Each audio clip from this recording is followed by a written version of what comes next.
টবের মাটিতে খুব অল্প দিনে আপনারা যেকোনো জাতের যেকোনো প্রজাতির বেগুন চাষ করতে পারেন। বেগুন চাষের জন্য যথেষ্ট পরিমাণ মাটি ভালো এবং যথেষ্ট পরিমাণ খাবার দিয়ে যদি আপনি টবের মাটিতে রোপণ করতে পারেন, তাহলে ছাদ বাগান থেকে শুরু করে মাঠ বাগান সমগ্র স্থানে আপনার বেগুন গাছের গ্রোথ যেমন ভালো হবে, ঠিক তেমনি এখান থেকে কিন্তু প্রচুর পরিমাণ আপনি ফলন পেতে পারেন।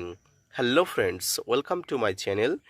দেশ এবং দেশের বাইরে থেকে যারা আজকে আমার ভিডিওটি কন্টিনিউ করেছেন, প্রত্যেককেই gardener tips with Kamal YouTube চ্যানেলে স্বাগতম।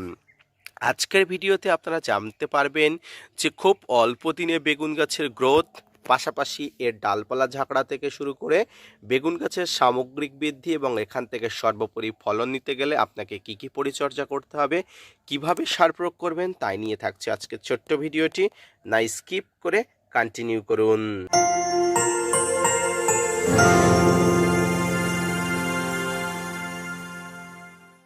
আমার এই ছোট্ট পলিথিনের পাত্রে আপনারা এই বেগুন গাছটি দেখুন। এই বেগুনের জাতটি হলো ঝুরি বেগুন প্রজাতির, অর্থাৎ যে বেগুনগুলো সাধারণত লম্বা লম্বা হয়, আমাদের স্থানীয় ভাষায় এগুলোকে ঝুরি বেগুন বলা হয়। সেই ঝুরি বেগুন দুটি প্রজাতি আমি নিয়ে এসেছিলাম এবং দুটিকেই কিন্তু একটি বড় পাত্রে রোপণ করেছিলাম।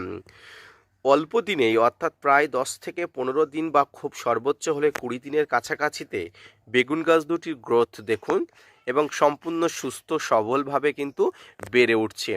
এর পাশাপাশি বেগুন গাছের রোপণের শুরুতেই কিন্তু মাথাগুলো অল্প করে প্লেনচিং করে দিয়েছিলাম, যার ফলে আপনারা দেখুন বেগুন গাছের কিন্তু নিচে থেকে শুরু করে মোটামুটি মাথা পর্যন্ত সমগ্র জায়গা দিয়ে কিন্তু ডালপালা বার হচ্ছে।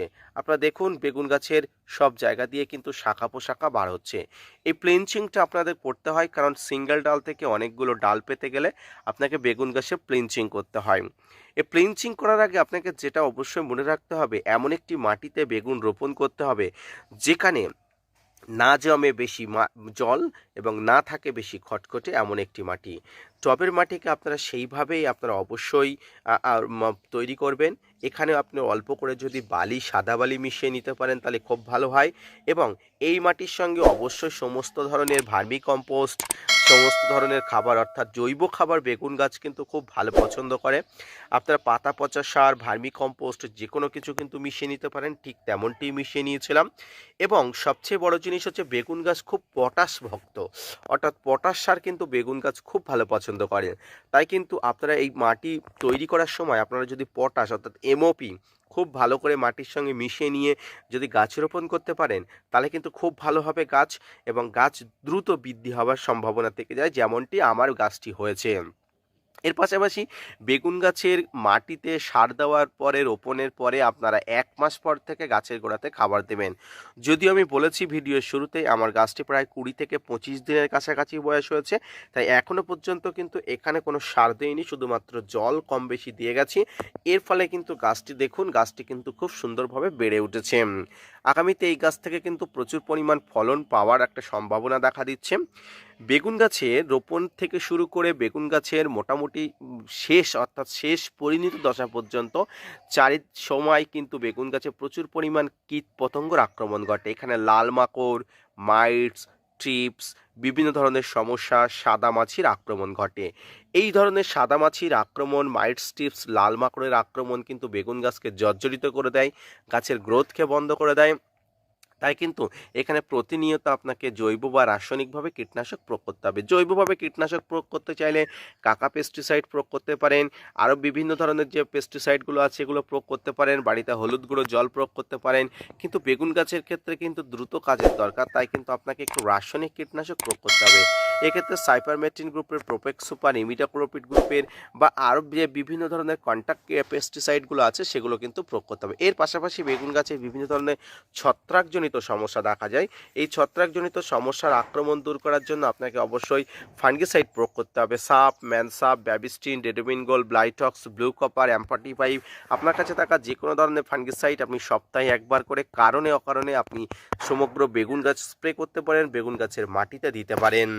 বেগুন গাছ রোপণের ঠিক 1 মাস পরে আপনাকে প্রথম যে খাবার দিতে হবে, তার মধ্যে প্রথম যে খাবারটি থাকবে সেটি হলো পটাশ, অর্থাৎ এমওপি। এই পটাশ সার আপনারা মাটিতে দিতে পারেন পারেন, ওই পটাশ সার জলে গুলে আপনারা দিতে পারেন। আপনার গাছের ক্ষমতা অনুযায়ী, আপনি গাছের প্রয়োজন অনুযায়ী জল অবশ্যই দেবেন। সেই সঙ্গে পটাশগুলো যদি দিতে পারেন, গাছের গ্রোথ কিন্তু খুব সুন্দর হবে। সর্বোপরি বেগুন গাছের কিন্তু পরিচর্যা অত্যন্ত গুরুত্বপূর্ণ বিষয়, এবং বেগুন গাছের গোড়া কিন্তু সবসময় পরিষ্কার পরিচ্ছন্ন রাখতে হয়। কোনো ধরনের নোংরা জিনিস কিন্তু বেগুন গাছ পছন্দ করে না, তাই কিন্তু আপনাকে পরিষ্কার পরিচ্ছন্ন রাখতে হবে। মাঝে মাঝে বেগুনের কিন্তু পরিণত বা হলুদ পাতা কিন্তু কেটে দিতে হবে, যাতে বেগুন গাছ সুস্থ সবল থাকে, কোনো ধরনের রোগাক্রান্ত পাতা বেগুন গাছে না থাকে। বেগুন গাছের সমস্যা অবশ্যই যেন, সমস্ত সমস্যা যেন দূর থাকে। তা এই নিয়ে আজকের যে ভিডিওটি, সেটি কেমন লাগলো? অবশ্যই ভালো লাগলো আশা করি। আজকের ভিডিওতে যদি আপনি স্যাটিসফাইড হয়ে থাকেন, তাহলে অবশ্যই চ্যানেলটি লাইক করে ভিডিওটি শেয়ার করতে ভুলবেন না, এবং gardener tips with Kamal YouTube চ্যানেলকে সাপোর্ট করবেন। ধন্যবাদ।